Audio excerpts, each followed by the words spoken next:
Hi guys, it's been a little while since I have done a video for you, but I thought I would jump straight back in with my wrap up of the weekend past's readathon for the Dewey's 24-hour readathon.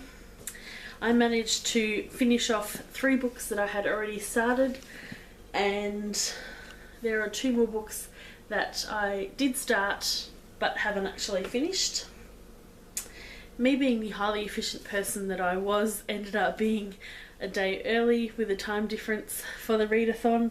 So on the Saturday, I read Porn by Aimee Carter. I had about 123 pages of that one left. Luckily for me, and I will try and link in the section below, Octobathon was also going for the weekend. I think it was running from the 15th to the 19th of October. So I sort of just crashed their little readathon and finished that one off. I will hopefully get around to be doing a full review of this one. It's a dystopian YA female protagonist, and I did quite enjoy it. There are a few moments where I did get a little bit frustrated, but for the most part I did enjoy this, and it was very easy to read.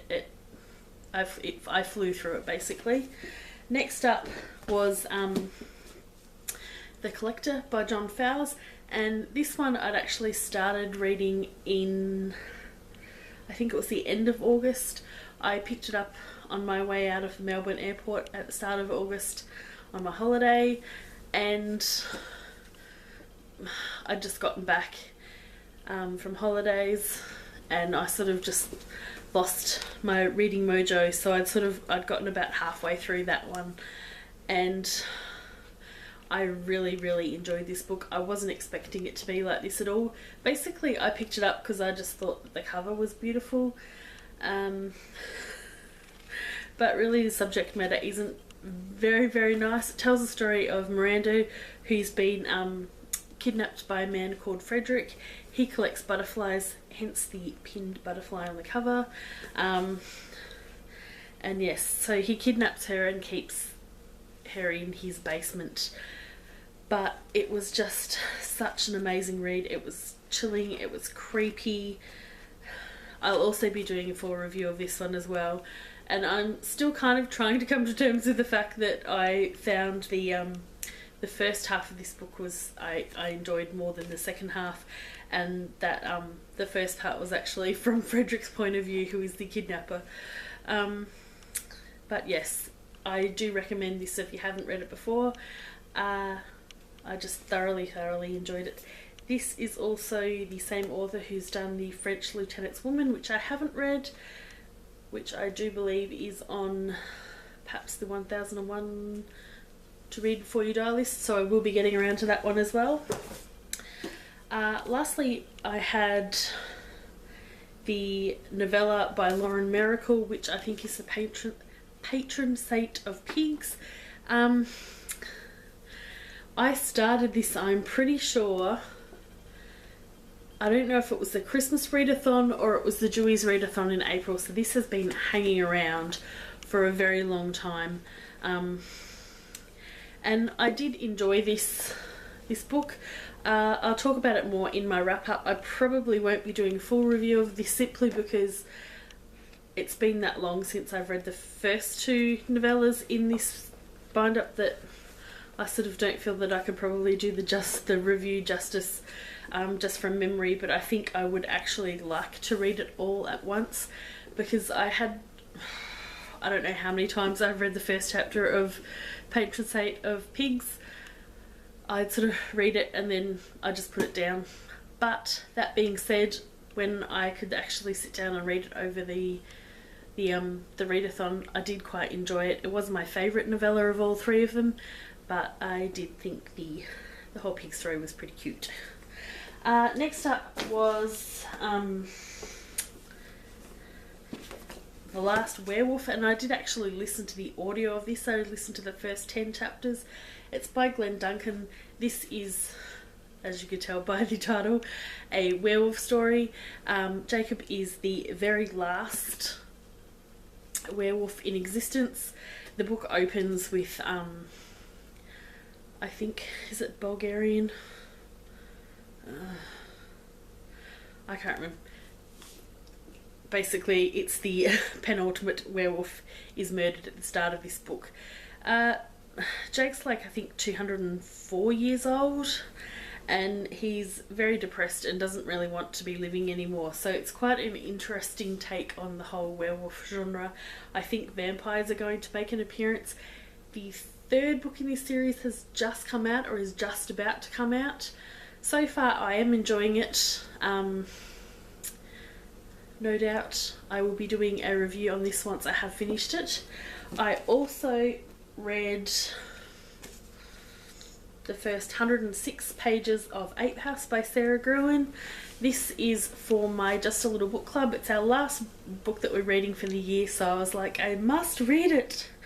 Otherwise I probably wouldn't have picked it up for the readathon. So far I'm kind of enjoying it. I'm not loving it.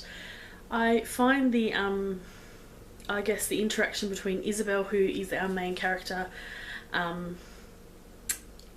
she works in a great ape language lab with bonobo monkeys, who are probably more intelligent than me sometimes. So basically she's interviewed, and I think it's the day after there is an explosion at the lab, so she's injured, and the monkeys, at this stage I don't know where the monkeys are. I know they're, I think, maybe not in a good place, but yeah, I'm enjoying it. It's pretty good. That's also very vague, but I guess for what I have read so far, I am enjoying it. So all up, I read, I think, just over 500 pages. I wasn't really too worried about my word count this time.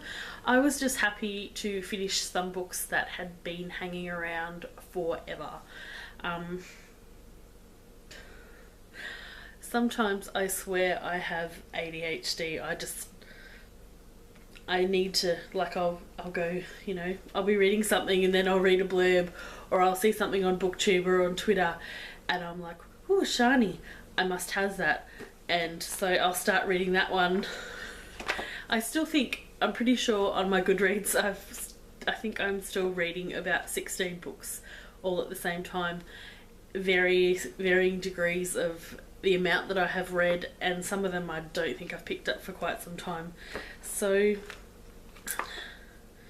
I may not have had a huge page count, but I'm really happy with what I read, and I had lots of fun doing it. I think I only did one challenge, but I did chat to a few people on Twitter, which was a lot of fun. And maybe next April I will be even better at the more reading, less Twitter, because I still did spend quite a large amount of time chatting on Twitter rather than reading for the whole time. And maybe third time lucky, I'll actually get the start date and hour correct, because I did the same thing last time I did it in April. So that is it for my Dewey's 24-hour readathon wrap up. Let me know if you've read any of the books that I've mentioned. Let me know what you read as well. Until next time, hopefully with a couple of review videos, because I've got some books that I'd like to talk about. One being Norwegian by Night by Derek B. Miller. I also read that while I was on holidays and absolutely loved it. So I'd like to share that with you guys.